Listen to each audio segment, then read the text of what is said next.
Banking गुरु channel में आपका स्वागत है। तकरीबन 6 महीने पहले स्टेट बैंक ऑफ इंडिया के Q1 2021 के रिजल्ट्स एनालाइज करते हुए हमने एक प्रोजेक्शन की थी कि स्टेट बैंक ऑफ इंडिया का शेयर उस समय 175-80 चल रहा था और ये तकरीबन डबल हो जाएगा, 360 के करीब पहुंच जाएगा। और विजुअल थिंकिंग हमारी ये थी कि तकरीबन ये 500 रुपये का शेयर टच होना चाहिए। तो देखिए आज स्टेट बैंक ऑफ इंडिया का शेयर 427 रुपये पे ट्रेड कर रहा है। आज हम जो टॉपिक ले रहे हैं, क्या स्टेट बैंक ऑफ इंडिया का शेयर 1000 रुपये टच कर सकता है या नहीं कर सकता है। तो लास्ट टाइम जब हमने एनालाइज किया था तो 5 पॉइंट्स के ऊपर हमने इसको एनालाइज किया था। Kasa ratio, contribution of digital channels, strength of its employees and contribution of subsidiaries like SBI Life, SBI Cards and improvement in net interest margin। तो ये सभी जब हम Q3 के रिजल्ट एनालाइज करते हैं तो ये सभी चीजें अभी भी आज की डेट में भी रेलिवेंट है। लेकिन स्टेट बैंक ऑफ इंडिया का या फॉर दैट मैटर कोई भी शेयर का रेट, जो चीजें नोन होती हैं वो ऑलरेडी रेट में इनबिल्ट हो जाता है। तो जब तक कुछ ऐसी चीजें जो कि एग्जिस्ट तो करती हैं अभी अननोन है या प्रॉपरली एनालाइज करके फोर फ्रंट पे नहीं लाई गई हैं, उन चीजों के ऊपर डिपेंड करता है कि फ्यूचर में किसी भी कंपनी का शेयर कैसे ट्रेड करेगा। उन 5 पॉइंट्स को छोड़ के आज हम एडिशनल 5 पॉइंट्स देखने वाले हैं जो कि एग्जिस्ट तो करते हैं लेकिन वो फ्यूचर में एक दिशा देने में हेल्प करेंगे स्टेट बैंक ऑफ इंडिया के शेयर को 1000 रुपए तक जाने के लिए। सबसे पहले मॉर्गन स्टैनली की रिपोर्ट जो रिसेंटली आई है उसको देखते हैं। उन्होंने क्या कहा है। उन्होंने अपना स्टेट बैंक का जो टारगेट रखा है 725-750 रुपए का टारगेट वो लेके चल रहे हैं और उनका लॉजिक बेसिकली 2 चीजों के ऊपर डिपेंड करता है। स्टेट बैंक ऑफ इंडिया की retail business, strong retail business.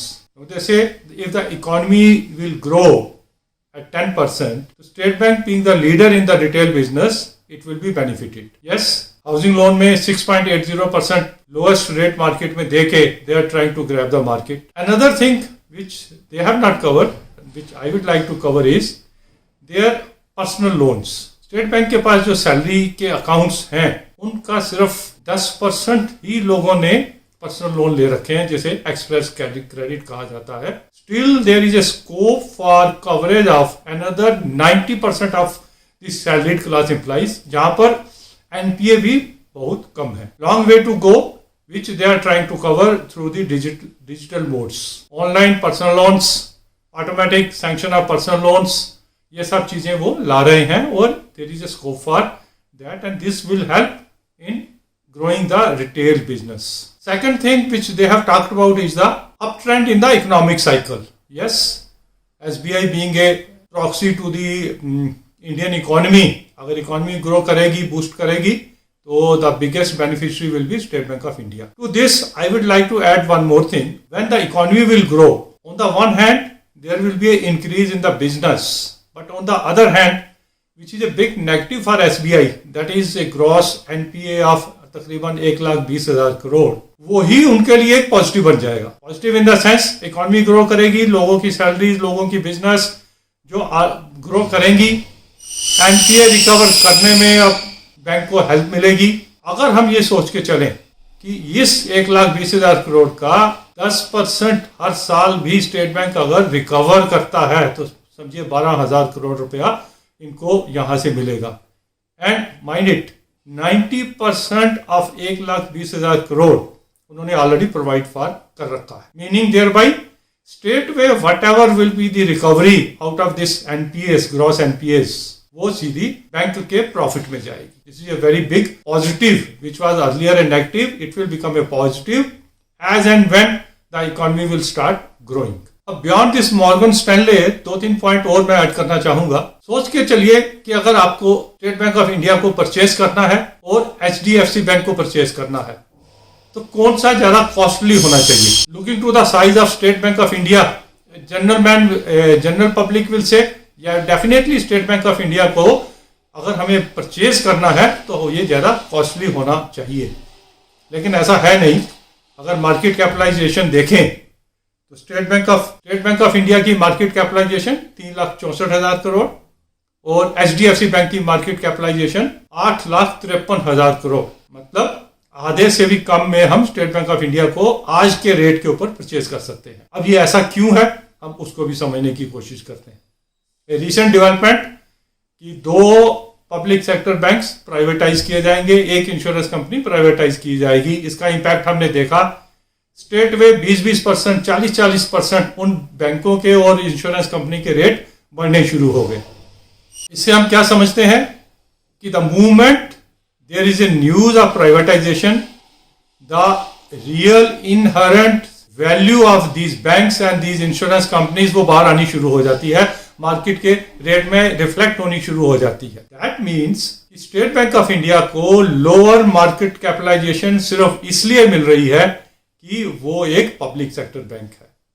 Had it been a private sector bank तो market capitalisation definitely HDFC bank से ज्यादा तो नहीं, लेकिन उसके बराबर तो हम मान के चल सकते हैं। Over a period of time ये जो गैप है ये कम होता जाएगा एंड डेफिनेटली 25% मार्केट शेयर, 20 से 25% market share state bank of India hold करता है, तो उसकी मार्केट कैपिटलाइजेशन तकरीबन इसके पीयर लेवल के बराबर तो होनी चाहिए। अब दूसरा एक देखते हैं प्राइस अर्निंग रेशो जो मार्केट में देखा जाता है। स्टेट बैंक ऑफ इंडिया की पीई रेशो है 15.66, एचडीएफसी की पीई रेशो है 27.82, सेक्टर की पीई रेशो है 30%, ओवरऑल मार्केट इस समय पीई रेशो पे ट्रेंड कर रही है 32% पे, दैट मीन 32 टाइम्स मार्केट कर रही है। तो क्यों स्टेट बैंक ऑफ इंडिया का 15% का पीई रेशो होना चाहिए?